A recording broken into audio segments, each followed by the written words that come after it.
Hello everyone. I hope all are doing good and these video lectures are helping you to understand the concepts. Okay. Then today in this video lecture I am going to cover the topics on the purpose of embedded system and the core of an embedded system. Now first coming to the purpose of embedded system.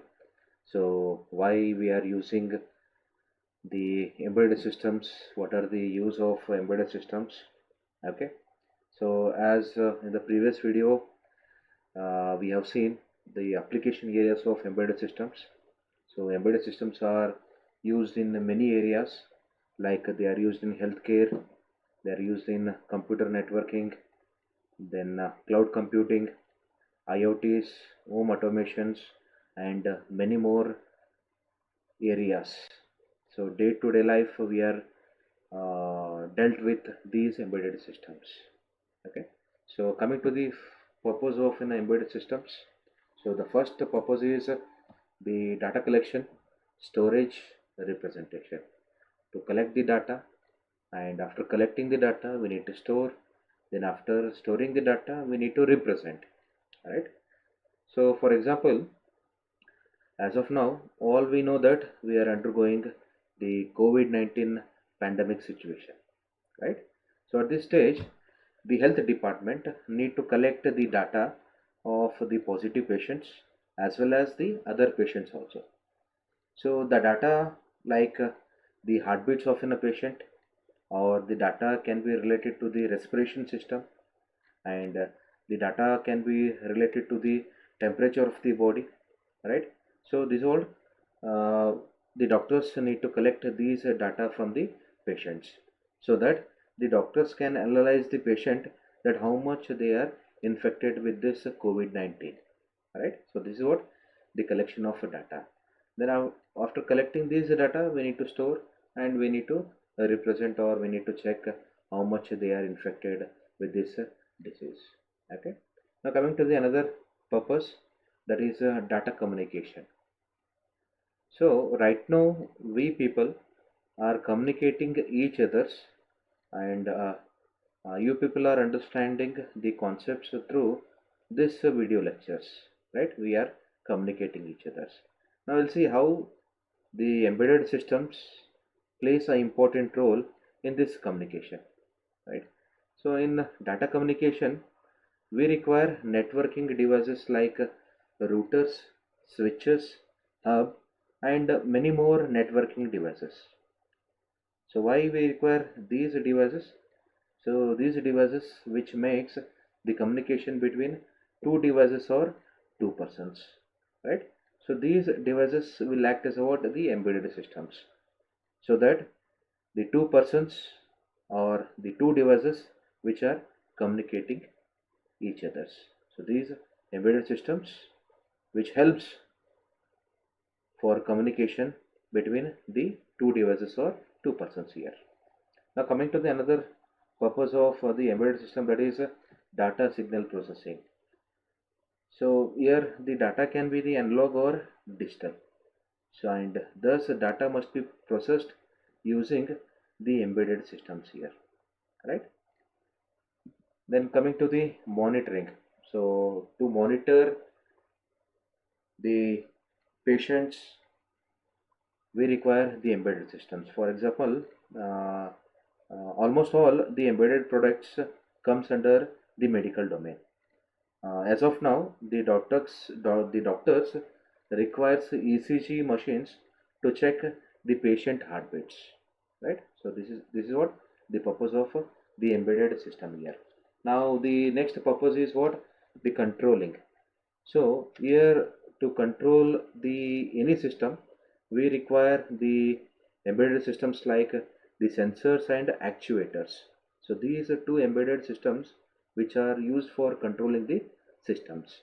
And lastly, the application specific user interface. So the applications which are designed according to the user need. So in that application we require what, the embedded systems here. So this is what the purpose of embedded systems. So now we'll go in detail regarding this purpose of embedded systems. So data collection. storage, representation. So the data is a collection of facts such as values or measurements, or it can be the numbers, words, measurements, observations, or even just a description of the things here. The purpose of embedded system design is to collect the data. The collection of the data is what the purpose of embedded system, and it performs acquisition of data from the external world. And the data collection is usually done for storage. Why we require the data? So the data has to be stored. After storing, we are going to analyze the data, and we manipulate the data, and for transmission we require what? The data here. So the data can be analog or digital. For example, the digital camera here. So what is this digital camera? Digital camera is an embedded system, right? Can you tell me, or can you guess why it is an embedded system? Because this is what? Digital camera is an electronic device, right? Then it is a combination of hardware, software, as well as the mechanical components here, right? A digital camera is a typical example of an embedded system. So this digital camera which capture the images, right? And the captured images are stored and also need to be presented to the user through the graphic LCD unit here. So here the digital camera which captures the image, right? That is what? The collection of data. After capturing, we are going to store into the camera, right? Then after storing the data, we need to see, or we need to represent the data through the graphic LCD unit here, right? So this is how the data collection, storage, and representation of the data, and this is what the purpose of embedded system: to collect the data, store the data, and to represent the data here. Now coming to the data communication, as I told, to communicate between the two devices or two persons, we require the embedded systems here. So embedded data communication systems are deployed in applications. They are into the applications ranging from the simple home networking systems to the complex satellite communication systems. So these embedded systems are deployed into the what? Simple home networking systems. In home networking systems, like we uses refrigerators, air conditioners, right? So these embedded systems are deployed into these home uh, embedded systems here, and to the complex satellite communication system as well. And in coming to the networking, computer networking, then we require the network hubs, routers, switches, and this is all the example for the dedicated data transmission embedded systems. To transmit the data, we require these networking devices here. Then data transmission is in the form of wire medium or wireless medium. So whatever the data I am sending to you people through this video lectures, so that transmission is done through wire medium or the wireless medium here. So initially wire medium is used by embedded systems. So in olden days or in the previous days, so they are used as a what? In wired medium. As the technology changes, the wireless medium becomes the de facto standard in embedded systems. That means, so these embedded systems are also used in wireless networks. The USB, TCP IP are example of wired communication, and Bluetooth, Zigbee, and Wi-Fi are example for the wireless communications here. Then digital signal processing. The embedded systems with the signal processing functionalities are employed in applications demanding signal processing like speech coding, audio video codec, then the transmission applications, and many more. For example, a digital hearing aid is a typical example of an embedded system. So this is Example for the embedded system, right? So this embedded system is used as the data signal processing. How? So this digital hearing aid converts the sound waves into digital signals and produce an exact duplication of a sound. As this digital hearing aid is an embedded system because it is an electronic device, right? It is a combination of hardware, software as well as the mechanical components. So which is used to convert the sound waves.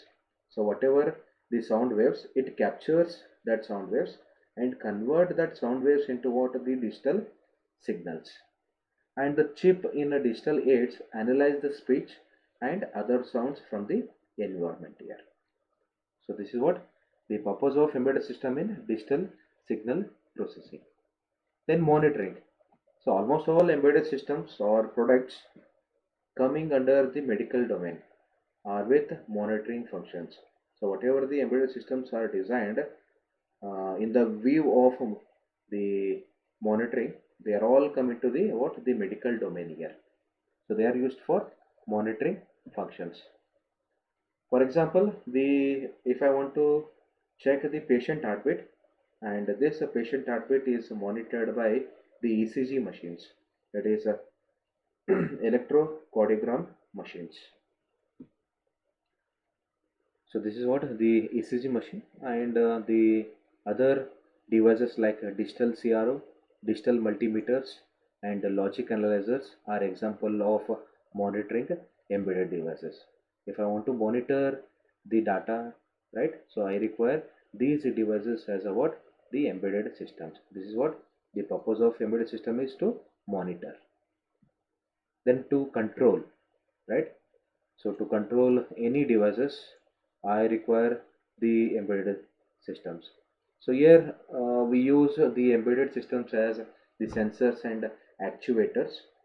So these are used for controlling the systems. So what is sensors? Usually the sensors which sense the data. Okay. So these sensors are connected to the input port for capturing the changes in environment or measuring variables. For example, the temperature sensor. So the temperature sensor which sense the temperature in the environment. Then actuators. So these actuators which are connected to the output port are controlled according to the changes in the input variables. For example, air conditioner. Okay, so this air conditioner is an embedded system, right? Because it is an electronic device and it is a combination of hardware, software as well as the mechanical components. So this is the typical example for embedded system. So the AC compressor unit, that is called as a what actuator in AC, and is controlled according to the room temperature. So that is room temperature which is detected by the sensors, and the according to that the desired room temperature is set by the user here. Then going to the application specific user interface.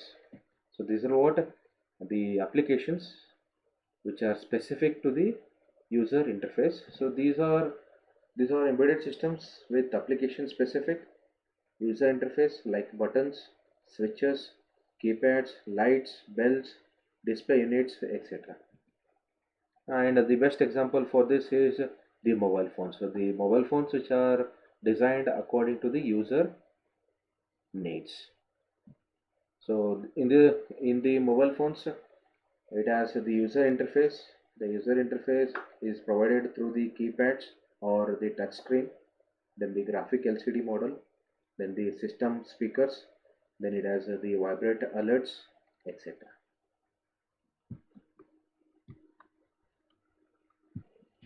Summary of purpose of embedded systems. The purpose of embedded systems are data collection, data storage, and data representation. Example, digital camera. Then data communication. Example, network hubs, routers, switches, and USB and TCP are example of wired communication, and Bluetooth, Zigbee, and Wi-Fi are wireless communication. Then purpose, data signal processing, example, digital hearing aid. Then purpose, monitoring, example, ECG to monitor heartbeats. Then purpose, controlling the system, example, sensors and actuators. Then the last purpose is application specific user interface. Now going to the next topic, that is core of an embedded system here. So embedded systems are domain specific and application specific. They are designed on domain specific or application specific here and are built around a central core. The core of the embedded systems are of the following categories. The first category is the general purpose and domain specific processors. So general purpose processors, they are designed for general purpose, and domain specific, they are designed for specific purpose here. So the first general purpose processor is the microprocessor, and the domain specific processor is the microcontrollers. Microprocessor, it is a general purpose processor, and microcontroller, it is a domain specific processors, and other processors like digital signal processors. Then other kind of a core of the embedded systems are the application specific integrated circuits, then programmable logic devices, then commercial off the shelf components. So as of now in the syllabus, it's only about the microprocessors and microcontrollers. So mainly we'll concentrate on these microprocessor and microcontrollers. Now going to the microprocessor. A microprocessor is a general purpose processor, right? And a processor, that is a microprocessor, is a silicon chip representing the CPU, central processing unit, and which is capable of performing arithmetic as well as the logical operations. And the CPU contains arithmetic and logic units as well as a control unit and working registers.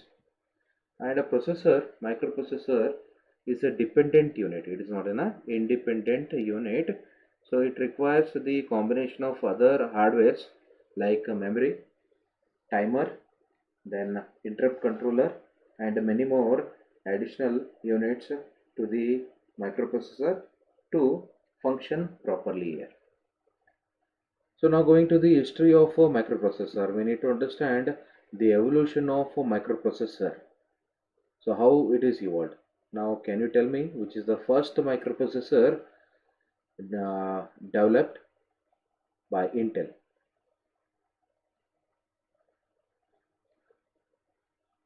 Okay. So in the year 1971, Intel claims the credit for developing the first microprocessor, that is Intel 4004. So this Intel 4004 is a 4-bit microprocessor. A 4-bit microprocessor means what? It can process 4 bit of data at a time. And so it was designed for older calculators. Then in the year 1974, Intel launched the first 8-bit processor, microprocessor, that is Intel 8080 with 16-bit address bus. So what is this 16-bit address bus?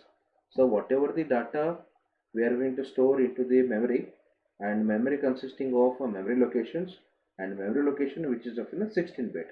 So this address bus carries the 16-bit memory location, and also it contains the program counter as well as the 7 8-bit registers. Then Intel 8080 was the most commonly used processor. So at that time, so this 8080 was the most popular processor for industrial control and other embedded applications in the year 1975. Then immediately after the release of Intel 8080, it became popular, and another manufacturer or industry, that is Motorola, also released its processor, that is Motorola 6800, with a different architecture and instruction set compared to the Intel 8080. Then in the year 1976, Intel came up with the upgraded version of 8080, that is Intel 8085, which is also a 8-bit processor with two newly added instructions as well as the three interrupt pins. The three interrupt pins are INTR, INTA, and trap pin. INTR, which is of an interrupt request, INTA, which is of an interrupt acknowledgement, then the trap are the interrupt pins, and also the serial input output.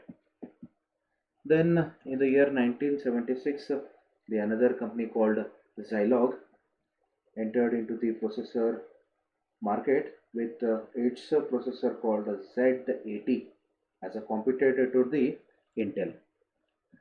Then the another other manufacturers like AMD, Freescale, Global Foundries, then TI, Cyrus, Nvidia, Qualcomm, MediaTek. So these all the many companies so which came into the microprocessor market. Do you know which is the company leading right now? So that is Intel. Intel still leads the market with cutting edge technologies in the processor industry here. Okay. Now going to the next processor, that is microcontroller processors. Okay. So what is this microcontroller? A microcontroller is a highly integrated chip that contains a CPU, RAM, and special as well as the general purpose registers, then a ROM or flash memory for program storage, timer and interrupt control units, and dedicated IO ports. So these units will come into one processor, that is called as a microcontroller. A microcontroller which contains CPU, RAM, ROM, flash memory, timer, interrupts, all are equipped in a one system, that is microcontroller here. Microcontrollers can be considered as a superset of microprocessor. Why? Because to function properly, the microprocessor to function properly, it requires the additional as the microcontrollers. Okay, so hence it is considered as a superset of microprocessors. And a microcontroller contains all the necessary functional blocks for independent working. And they found a greater place in the embedded domain in the place of microprocessors. So they are cheap, they are cost effective, and are readily available in the market. Compared to the microprocessor, the microcontrollers are cheap, they are cost effective, as well as they are readily available in the market. Now coming to the history of microcontroller. Okay, then the first 4-bit microcontroller introduced by Texas Instruments, that is a TMS 1000. It is considered as a world first microcontroller, and which is of a 4-bit. And TA followed the Intel 40004, which is of a 4-bit microprocessor, and they also designed the 4-bit microcontroller and added some amount of RAM and ROM as well as IO support on a single chip here. Then in the year 1977, Intel entered into the microcontroller market with a family of controllers coming under one umbrella called or named as the MCS48 family. Then Intel came out with its most fruitful design in the 8-bit microcontroller domain, that is 8051 family. So this became the most popular microcontroller at that time. And 8051 is the most popular as well as the powerful 8-bit microcontroller ever built, and developed in the year 1980 and was put under the family MCS51.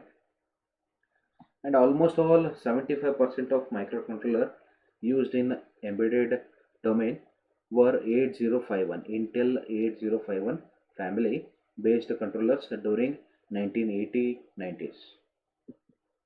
Then 8051 processor core are used in more than 100 devices by more than 20 independent manufacturers like Maxim, Philips, Atmel, etc. under the license of Intel. And due to the low cost, as a microcontroller is cost effective and they are used widely, and availability, they are available widely, and memory efficient instruction sets, then mature development tools, and Boolean processing capabilities. Then 8051 family derivative microcontrollers are much used in high volume consumer electronic devices as well as in the entertainment industries and other gadgets where cost cutting is essential because microcontroller is in a cost effective. Now coming to the difference between the microprocessor and microcontrollers. As a microprocessor is a general purpose, microcontroller is a specific purpose. So microprocessor generally does not have a RAM, ROM and IO pins because it is a standalone. So it requires the additional units, and microcontroller is all in one processor with RAM, IO ports, all are in a one single chip. Then microprocessors are generally capable of being built into the bigger general purpose applications, as well as in the case of microcontrollers are usually used for more dedicated applications or specific oriented. They are specific oriented. Then microprocessors generally do not have power saving systems. In the case of microcontroller, they have power saving systems like idle mode or power saving mode. So overall, it is uses the less power. Then the overall cost of the systems made with microprocessor is high because of high number of external components required, and microcontrollers are made by using complementary metal oxide semiconductor technologies, so they are far cheaper than the microprocessor here. Microprocessors are based on von Neumann model, and microcontrollers are based on Harvard architectures. So this is about the core of the embedded systems here, and I hope these video lectures are helping you people to understand the concepts better, and having any doubts, so put your comments or doubts in discussion forum. Okay, thank you for watching this video lecture. Stay safe, stay home, be safe, then fight against coronavirus. Thank you.